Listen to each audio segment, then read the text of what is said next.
नमस्ते, आप सभी का स्वागत है मेरे इस चैनल में चिराग एस्ट्रोलॉजी। और आज मैं एक नया विषय आपके लिए बात करने जा रहा हूँ। लेकिन उससे पहले आपसे कहूँगा कि जो भी योग बन रहे हैं, जो भी ट्रांजिट्स हो रहे हैं, वो जनरल हो रहे हैं, सबके लिए हो रहे हैं। तो आपको अकेले को इफ़ेक्ट नहीं होगा, इसका इफ़ेक्ट हर किसी को होगा, लेकिन हर किसी के स्थान के हिसाब से अलग अलग रिजल्ट्स मिलेंगे। सो गुरु राहु हो या सूर्य राहु हो या फिर शनि का ट्रांजिट हो, हर ग्रह का, मंगल का नीच का राशि में ट्रांजिट जो होने वाला है कर्क में, तो सब इफ़ेक्ट्स होंगे। बट आपके पर्सनल चार्ट और दशाएं नक्षत्र भी बहुत इंपॉर्टेंट होते हैं। दोनों मिला के, हर चीज़ मिला के आप एक निर्णय पे आए तो बेटर है। और आपको अगर आपकी कुंडली क्या है, कैसे देखे, समझ में नहीं आ रहा है, तो मेरा वीडियो है कुंडली कैसे देखे, उसका सिर्फ पार्ट 1 देखेंगे तो भी आपको क्लैरिटी हो जाए। उसके बाद सब चीज़ें देखें तो बेटर होगा। तो मैं आज एक नया टॉपिक आपके लिए लेके आया हूँ और वो हम हर किसी के लिए बात करेंगे। तो शनि की जो दृष्टि है, तीसरी दृष्टि जो मेष पे पड़ रही है, नीच राशि पर पड़ रही है, और ये काफ़ी लंबे समय तक पड़ेगी। तो इसका इफ़ेक्ट क्या होगा हर किसी के लिए, तो मैं उसके ऊपर एक थोड़ा रिसर्च करके आपको बताना चाहता हूँ। पर्टिकुलरली उस दृष्टि की हम बात कर रहे हैं जो तीसरी दृष्टि है। शनि की 3 दृष्टियाँ होती है, जहाँ वो बैठता है वहाँ से तीसरी, बिल्कुल सामने 7वीं और 10वीं दृष्टि।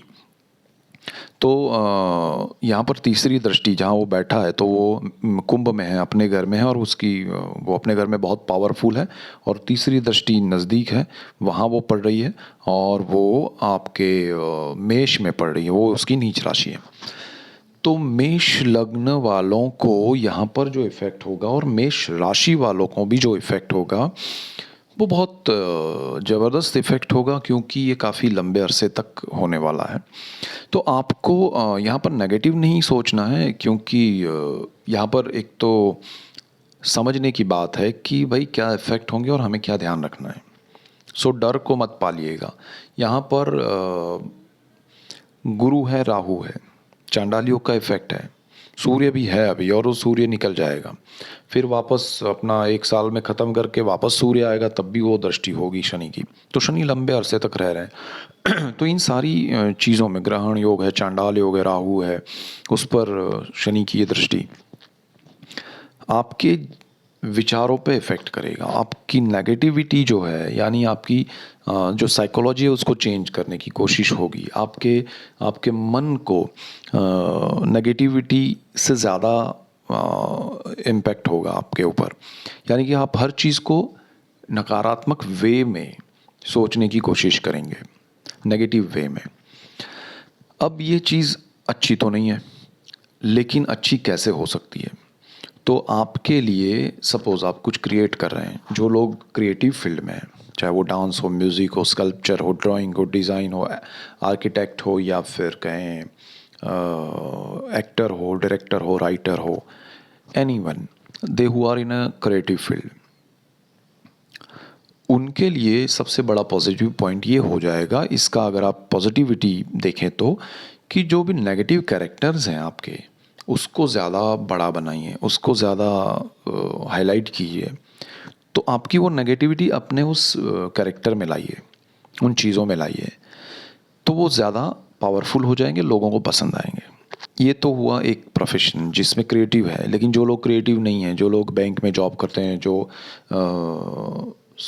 दूसरे चार्टर्ड अकाउंटेंट्स हैं, या जो हाउस वाइफ हैं, जो खासकर हाउस वाइफ, उनके लिए भी मैं कहूँगा।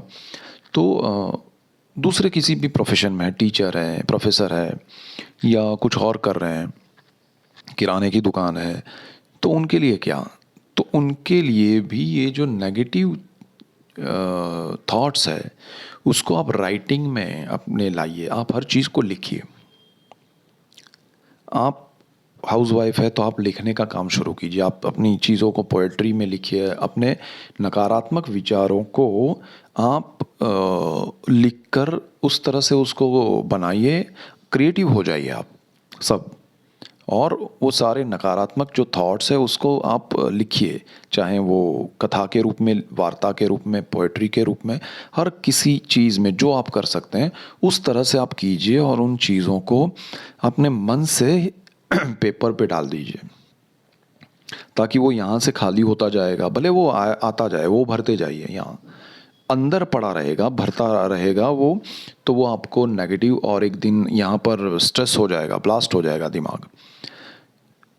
तो वो स्ट्रेस आपका पॉजिटिव वे में बाहर निकल जाएगा और उसको थोड़ी बहुत सराहना अगर मिली कहीं से तो और अच्छा हो जाएगा, और नहीं मिली तो वो कोई चिंता नहीं है। जब अच्छा समय आएगा, ये शनि की दृष्टि हट जाएगी, तो वो चीज़ आपके लिए कहीं पॉजिटिव हो जाएगी।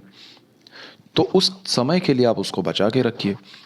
ऐसा मत सोचिए कि इसका मुझे अभी बेनिफिट हो सकता है शनि आपसे चाहता है कि आप ऐसा कुछ लिखें।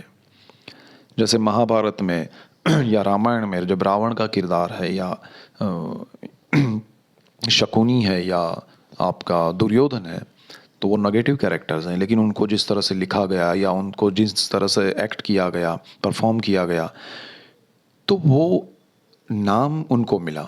तो यही मैं कहने की कोशिश कर रहा हूँ, जो चीज़ें नेगेटिव हैं उसी को आप अपना पावर बनाइए, क्योंकि आपका फर्स्ट हाउस है, मेंटल इफेक्ट होगा। फर्स्ट हाउस हमारे विचार है, मानसिकता है, इसलिए। इसके बाद हम बात करें तो ये मेन पॉइंट्स हैं। आप कंसंट्रेशन, प्राणायाम, योगा, मेडिटेशन कीजिए, मंत्र स्तोत्र कीजिए, वो सब कीजिए, लेकिन मैं एक अलग नज़रिया आपको देने की कोशिश कर रहा हूँ एस्ट्रोलॉजी के पॉइंट ऑफ व्यू से, और ये हर चीज़ में मैं कहने की कोशिश करता हूँ, चाहे ये शनि की दृष्टि हो या कुछ और हो। तो यहाँ पर हम शनि की दृष्टि की बात करें तो जो वृषभ हैं उनके लिए ये दृष्टि जो है वो 12th हाउस पे हो रही है। आपका 12th हाउस जो है वो विदेश का भाव है। आपका 12th हाउस जो है वो आपका मोक्ष का स्थान है। आपका 12th हाउस जो है वो व्यय का भाव है। तो यहाँ पर व्यय, विदेश, मोक्ष, खर्च, अनप्लैन्ड खर्च, ईश्वर की भक्ति, स्पिरिचुअलिटी, सब कुछ यहाँ पर है। तो यहाँ पर शनि की तो नीच दृष्टि पड़ रही है, आप क्या करेंगे? तो अच्छी बात, सबसे अच्छी बात यह है कि आप गीता, भगवत गीता को पढ़ें। वहाँ पर जो नकारात्मकता है पूरे महाभारत में, रामायण पढ़ें, जितनी भी नकारात्मक ऊर्जाएं हैं या जितने भी कैरेक्टर्स हैं जो नेगेटिव हैं, उनको किस तरह से ईश्वर ने, चाहे कृष्ण के रूप में, राम के रूप में, जो हैंडल किया है, उनको किस तरह से उनके साथ काम लिया है, क्या उनके साथ एक्शन रिएक्शन हुआ है, वो आप देखिए। तो आपकी नेगेटिविटी को एक फोर्स पॉजिटिव मिलेगा, क्योंकि ये मोक्ष का भी स्थान है। वो चीज़ें आपको अच्छी लगेगी। स्पिरिचुअलिटी थ्रू ही आप अपने नेगेटिव थॉट्स को दूर कर सकते हैं, नेगेटिविटी को दूर कर सकते हैं। दूसरी चीज़, आपका विदेश का भाव है। अब आप विदेश जाना चाहते हैं, तो विदेश जाने के लिए आपके डॉक्यूमेंट्स क्लियर नहीं है। अब उसका कारण कौन है? सबसे पहला कारण तो जो जाना चाहता है वही है खुद, क्योंकि उसके डॉक्यूमेंटेशन में प्रॉब्लम है, या फिर वो सही तरीके से जाना नहीं चाहता है, तो गलती उसकी है। तो फिर अगेन यहाँ पर ये नेगेटिव रिजल्ट्स देंगे। शनि की दृष्टि है यहाँ पर, राहु के, गुरु के चांडाल योग है, सूर्य के साथ ग्रहण योग है, बुध भी वहाँ पर है। सो आपके लिए यह समय सही नहीं है और उसमें आप रॉन्ग डिसीजन ले रहे हैं। इसीलिए आप गीता को पढ़ेंगे, रामायण को पढ़ेंगे, और आप खुद को ये राय देंगे कि भाई मुझे यहाँ पर इन चीज़ों को नहीं करना है जो सही नहीं है, अगर सही है तो ही मुझे जाना है। देखिए, शनि की दृष्टि का एक, शनि न्याय का देवता है। शनि क्या करता है कि आप क्या गलत कर रहे हैं वो आपके सामने लाएगा। चाहे आप स्टूडेंट हैं, चाहे आप पेरेंट्स हैं, चाहे आप विदेश घूमने जाना चाहते हैं, चाहे आप हाउस वाइफ है, चाहे आप बिजनेसमैन हैं, चाहे आप जॉब कर रहे हैं, चाहे आप लॉयर है, चाहे आप जज है, चाहे आप कुछ भी कर रहे हैं, प्रोफेसर है, टीचर है, एनीवन, आपकी नेगेटिविटी को यहाँ पर शनि हाईलाइट करेगा। आपके अंदर जो विचार चल रहे हैं कुछ गलत करने का, वो हाईलाइट होंगे। इसीलिए इस नेगेटिविटी को, ये नकारात्मक ऊर्जा को या विचार को आपको सहारा लेकर, किसका? तो गीता, भगवत गीता का, या फिर रामायण का, या उन आप जिनकी भी पूजा पाठ करते हैं, अर्चना करते हैं, उन का प्रेयर, प्रार्थना कीजिए आप कि क्या मैं, और खुद से बात कीजिए कि क्या मैं ये सही कर रहा हूँ या नहीं कर रहा हूँ, क्या मैं ये करने के लिए सही दिशा में या सही लोगों के साथ जुड़ी हुई हूँ या जुड़ा हुआ हूँ। सो वो करना आपके लिए ज़रूरी इसलिए है क्योंकि शनि की ये नीच दृष्टि आपकी नेगेटिविटी को हाईलाइट कर रही है आपके सामने, और उस दिशा में आपको ले जा रही है कि आप कितना नेगेटिव है, कितना नेगेटिव सोच सकते हैं। इवन अब यहाँ पर सोचने की बात करें कि आप किसी के लिए सोच रहे हैं, तो आप किस हद तक नेगेटिव सोच सकते हैं किसी के लिए, वो भी पिक बताएगा शनि।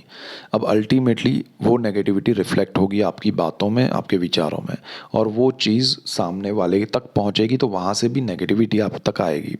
तो यहाँ पर आपको दुख ये होगा कि अरे शनि की नीच दृष्टि है 12th हाउस पे, राहु चांडाल योग है गुरु के साथ, मेरे लिए तकलीफ शुरू हुई। तो वो नहीं हुई है, उसका रीज़न ये है कि आपने उस नेगेटिविटी को समझा नहीं है, आप उसको एक्सेप्ट करते गए, आप उसको उसके बहाव में आए नहीं, आप उस नेगेटिविटी को समझिए, सोचिए। अब यहाँ पर मोक्ष का भी स्थान है, तो उस चीज़ को आप अपने, जैसे कोई विदेश जाना चाहता है नहीं जा पाया, अपनी चीज़ों को लिख दीजिए और उन चीज़ों में से क्या सही है नहीं है उसका आप एक आकलन कीजिए। ये समय एक्शन लेने का नहीं है, लेकिन खुद को एनालाइज करने का है, खुद को समझने का है। तो वो सारी चीज़ें अगर आप कर पाएंगे, अपने साथ एक ट्रूथ के साथ चलिएगा, सत्य के साथ, क्योंकि भले नीच राशि शनि की नीच राशि और शनि की नीच दृष्टि है, लेकिन वो आपको सत्य बताने की कोशिश कर रहा है, और सत्य आपकी नेगेटिविटी में छुपा हुआ है, आपके नकारात्मक विचारों में छुपा हुआ है, वो बताना चाहता है, और वो अच्छी तरह से नहीं बताएगा क्योंकि वो नीच दृष्टि कर रहा है। तो आपके जो भी विचार होंगे वो लोगों के सामने आ जाएंगे गलत तरीके से। सपोज़ आप किसी के साथ कुछ बदतमीज़ी करते हैं, तो वो चीज़, एक होता है कि कोई अकेले में कहता है तो किसी को पता नहीं चलता, वो लोगों के सामने करवाएगा ये शनि। इसीलिए आप गीता पढ़िए, आप मंत्र स्तोत्र पाठ कीजिए और खुद को बैलेंस रखिएगा। ये नीच दृष्टि आपके नेगेटिविटी को, नेगेटिव ऊर्जा को लोगों के सामने सही तरीके से नहीं, नेगेटिव वे में लाएगा, जो आपको तकलीफ देगा। आपका जो अब तक का बातचीत है या कहने का व्यवहार है वो बदला हुआ लोगों के सामने आएगा। तो वृषभ वालों को ये ध्यान रखना चाहिए, राशि और लग्न दोनों को। हम मिथुन की बात करें तो मिथुन वालों के लिए ये योग 11th हाउस में हो रहा है, लक्ष्मी भाव में, नीच दृष्टि है शनि की। तो नीच दृष्टि की वजह से आप क्या करेंगे कि आपके विचारों में वो नीच दृष्टि की वजह से अर्निंग, सोर्स ऑफ इनकम का स्थान है, लक्ष्मी भाव है, इच्छा पूर्ति का स्थान है। इसीलिए अगेन शनि यहाँ नेगेटिव वे में जो आप सोच रहे हैं चीज़ों को वो बाहर लाएगा। आपके अंदर की जो नेगेटिविटी है, नकारात्मक ऊर्जा है, सोचने की नेगेटिविटी की मैं बात कर रहा हूँ। आपके विचार, आप अच्छे हैं, लेकिन आज शनि की दृष्टि की वजह से, नीच दृष्टि की वजह से आपके मन में हो रहा है कि मैं गलत तरीके से पैसे कमाऊं, गलत रास्ते से पैसे कमाऊं, गलत संगत से पैसे कमाऊं। तो वो चीज़ें आपके लिए होने जा रही है, आप उसको रोकिएगा। शनि यहाँ न्याय का देवता है, आपको नकारात्मक ऊर्जा उसकी आपकी हाईलाइट होगी, ज़्यादा होगी, और शनि वो उसको नेगेटिव वे में लोगों के सामने प्रेजेंट करवाएगा। तो कभी कभी एक होता है ना कि हम अच्छे गलती कर दी किसी ने कि अरे ऐसा नहीं करना चाहिए था, वो उसको रियलाइज़ होता है। यहाँ पर आपको रियलाइज़ नहीं होगा, आप अपनी बात को ही पकड़ के चलेंगे, विच इज़ नॉट गुड। तो आपको ये शनि ज़्यादा नकारात्मक वे में लोगों के सामने प्रेजेंट करवाएगा और उसमें गलती आप ही की प्रूव होगी। तो थोड़ा ध्यान रखिएगा, आपके उस ऊर्जा को आपको बैलेंस करने के लिए आप जो भी पूजा पाठ करते हैं, मंत्र स्तोत्र करते हैं, वो कीजिए, अदरवाइज़ आपको ज़्यादा तकलीफ़ होगी और मेंटल स्ट्रेस क्रिएट होगा। और मीनवाइल हो भी ये भी रहा है, जब मैंने एक वीडियो बनाया, मंगल नीच राशि में जाने वाला है कर्क में, तो जहाँ शनि की दृष्टि है, जहाँ राहु गुरु का चांडाल योग है, जहाँ सूर्य का ग्रहण योग है, उसी स्थान का मालिक मंगल नीच राशि में कर्क में जाएगा। So this is again negative. तो आपके लिए ये सोचना ज़रूरी है कि मुझे पैसों का सही दिशा से मुझे आए, वो सोचना ज़रूरी है। इच्छा पूर्ति, अब इच्छा पूर्ति का स्थान है, इच्छाएं तो पूर्ति होंगी लेकिन सही नहीं होंगी। आपकी इच्छा क्या होनी चाहिए वो आपको पता होनी चाहिए। आप सही दिशा में सही सोचें, सही चीज़ें करें, वो इच्छा पूर्ति के लिए आपको बैलेंस करना पड़ेगा खुद को, क्योंकि ये प्रभाव बहुत स्ट्रांग होने वाला है। इसीलिए आपको पूजा पाठ मंत्र स्तोत्र करके खुद को बैलेंस रखना बहुत ज़रूरी होगा, और ये चीज़ आप कर पाएंगे। और गीता का पाठ कीजिए, मंत्र स्तोत्र कीजिए तो बहुत अच्छा रहेगा। तो यहाँ पर मिथुन के लिए सोर्स ऑफ इनकम को खास ध्यान रखिएगा, चाहे कोई भी हो। और आप अचानक से नया कुछ मिले आपको कुछ करने के लिए कि यहाँ से पैसा आएगा, वहाँ से आ रहा है, ऐसा कुछ बिजनेस करूँ, ये जॉब करूँ, तो वो चीज़ को ध्यान रखिएगा कि ये करना चाहिए या नहीं करना चाहिए। राय लीजिएगा किसी की, अदरवाइज़ आप उसमें फंस सकते हैं। आप उसमें शनि आपको उस दिशा में ले जाएगा, क्योंकि आपके मन में कहीं ना कहीं अगर कोई नेगेटिव थॉट है, आप सोच रहे हैं कि मैं यहाँ से पैसा कमा लूँ, फिर हमें नहीं करना चाहिए, आता है कि अरे ये तो हमारा रास्ता नहीं है। लेकिन शनि उस थॉट को हाईलाइट करेगा, उस पावर को हाईलाइट करेगा, वो एनर्जी को जनरेट करेगा, और फिर आप उसमें आगे बढ़ जाएंगे। तो वो चीज़ ध्यान रखिएगा, ऐसे संगत में ऐसे लोगों से दूर रहिएगा तो आपको अच्छा होगा। सो आगे की राशि और लग्न के लिए हम बात करेंगे नेक्स्ट वीडियो में। So that's it for today. Keep watching Chirag's astrology. Thank you for watching. God bless you and goodbye. Thank you.